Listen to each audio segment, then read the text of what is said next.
Perkenalkan, nama saya Isma Mustika. Saya dari kelompok 1. Di sini saya akan mempresentasikan materi dari mata kuliah ilmu tanah, yaitu sifat fisik tanah. Secara umum, sifat fisik tanah ditentukan oleh ukuran dan komposisi partikel hasil pelapukan bahan penyusun tanah. Lalu, jenis dan proporsi komponen penyusun partikel ini. Keseimbangan antara suplai air, energi, serta bahan dan kehilangannya. Dan terakhir, intensitas reaksi kimia dan biologi. Faktor yang mempengaruhi sifat fisik tanah yaitu struktur, konsistensi, udara, warna, tekstur, porositas, suhu, dan permeabilitas. Struktur tanah yaitu penyusunan partikel-partikel tanah primer seperti pasir, debu, dan liat yang membentuk agregat-agregat, di mana satu agregat dengan yang lainnya dibatasi oleh bidang belah alami yang lemah. Bahan koloid tanah yang berperan sebagai bahan perekat dalam proses pembentukan agregat tanah yaitu mineral liat, oksida besi dan mangan yang bersifat koloid, serta bahan organik koloidal. Bentuk utama struktur tanah yaitu bentuk lempeng, bentuk prisma, bentuk kumpal, serta bentuk spheroidal. Ada juga bentuk yang lainnya yaitu tiang, granuler, dan remah. Ketahanan struktur tanah dibedakan menjadi tingkat perkembangan lemah atau butir-butir struktur tanah mudah hancur. Lalu tingkat perkembangan sedang, di mana butir-butir struktur tanah agak sukar hancur. Terakhir, tingkat perkembangan kuat atau butir-butir struktur tanah sukar hancur. Perbandingan relatif dalam persen fraksi-fraksi pasir, debu, dan liat. Fraksi pasir dan debu lebih berperan secara fisik, sedangkan liat berperan secara kimiawi. Kelas tekstur tanah berdasarkan banyaknya butir pasir, debu, dan liat. Ada liat berdebu, liat berpasir, lempung berliat, lempung liat berdebu, lempung liat berpasir, lempung berpasir, lempung berdebu, pasir berlempung, debu, dan pasir. Berdasarkan kelas teksturnya, tanah digolongkan menjadi tanah bertekstur kasar atau tanah berpasir, berarti tanah mengandung 70% pasir atau bertekstur pasir atau pasir berlempung. Lalu, tanah bertekstur halus atau tanah berliat berarti tanah yang mengandung minimal 37,5% liat atau bertekstur liat berdebu. Yang ketiga yaitu tanah bertekstur sedang atau tanah berlempung, terdiri dari tanah bertekstur sedang tetapi agak kasar meliputi tanah yang bertekstur lempung berpasir atau lempung berpasir halus. Lalu, tanah bertekstur sedang meliputi yang bertekstur lempung berpasir sangat halus, lempung berdebu atau debu. Tanah bertekstur sedang tetapi agak halus mencakup lempung liat berpasir atau lempung liat berdebu. Penentuan tekstur dibagi menjadi dua cara, yaitu secara analisa mekanis, yaitu proses penentuan jumlah partikel tanah di bawah ukuran 2 mm yaitu pasir, debu, dan liat.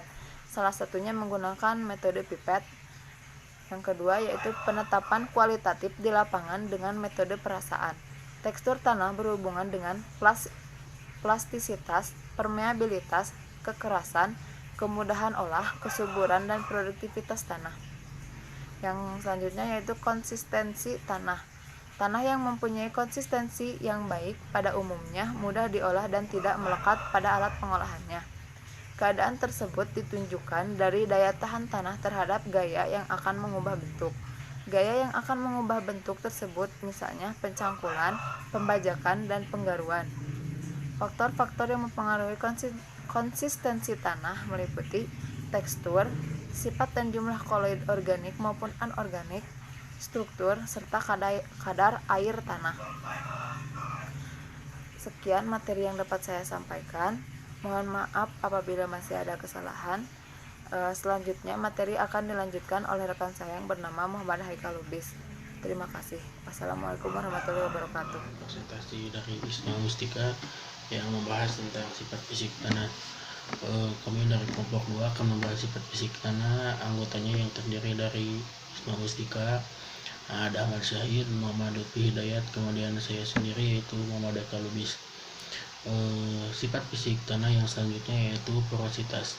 Porositas adalah proporsi ruang pori total yang terdapat dalam satuan volume tanah yang dapat ditempati oleh air dan udara, sehingga merupakan indikator kondisi drainase dan aerasi tanah. Kemudian porositas tanah dipengaruhi oleh kandungan bahan organik, kemudian struktur tanah dan tekstur tanah.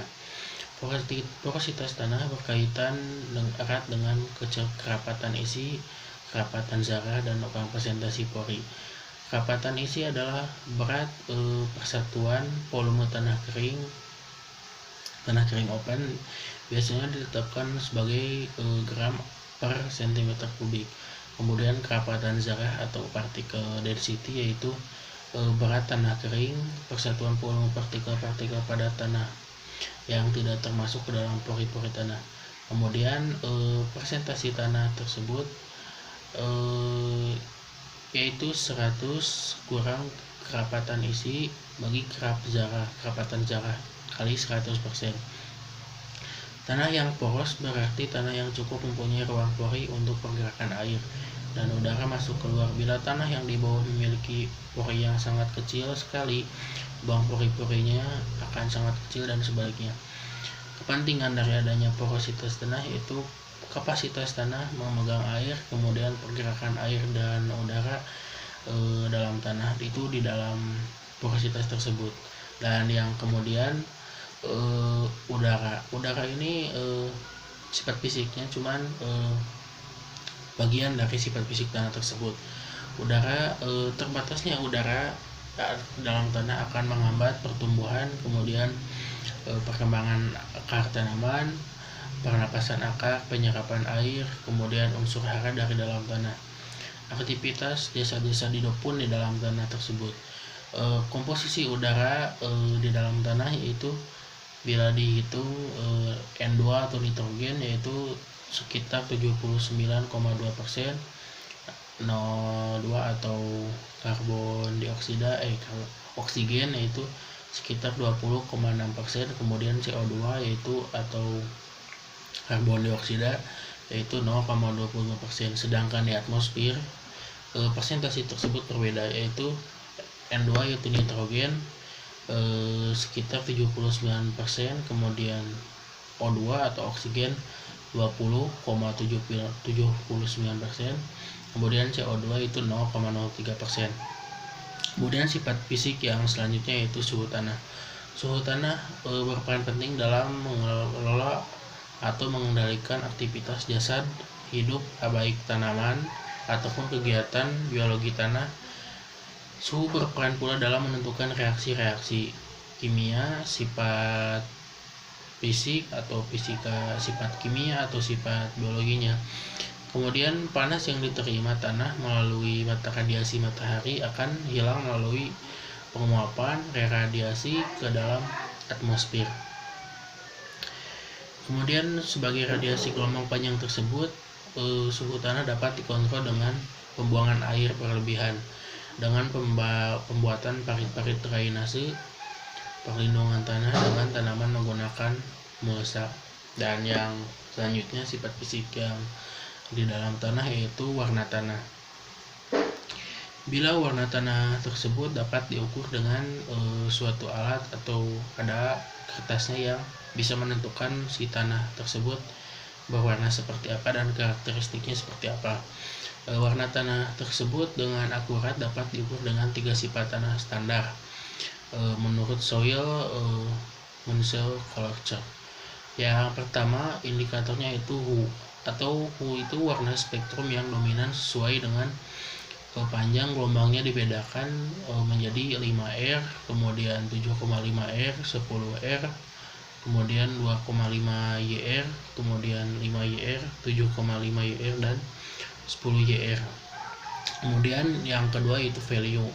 Value di sini dapat diartikan gelap terangnya warna sesuai dengan banyaknya sinar yang dipantulkan. Value dibedakan 0 sampai 5 sampai 8, di mana makin tinggi warna makin terang. Kemudian yang dapat indikatornya itu chroma. Chroma tersebut menunjukkan kemurnian atau kekuatan dari warna spektrum atau HU itu tersebut. Chroma dibagi dari 0 sampai 8, di mana makin tinggi menunjukkan spektrum atau si HU ini kekuatan spektrum makin meningkat. Contoh bila 10 R 4/6 berarti HU-nya 10 spektrumnya, kemudian value-nya si gelapnya 4, kemudian si chroma ini 6. Jadi yang secara keseluruhan bila kita memakai alat tersebut yaitu dapat dikategorikan berwarna merah.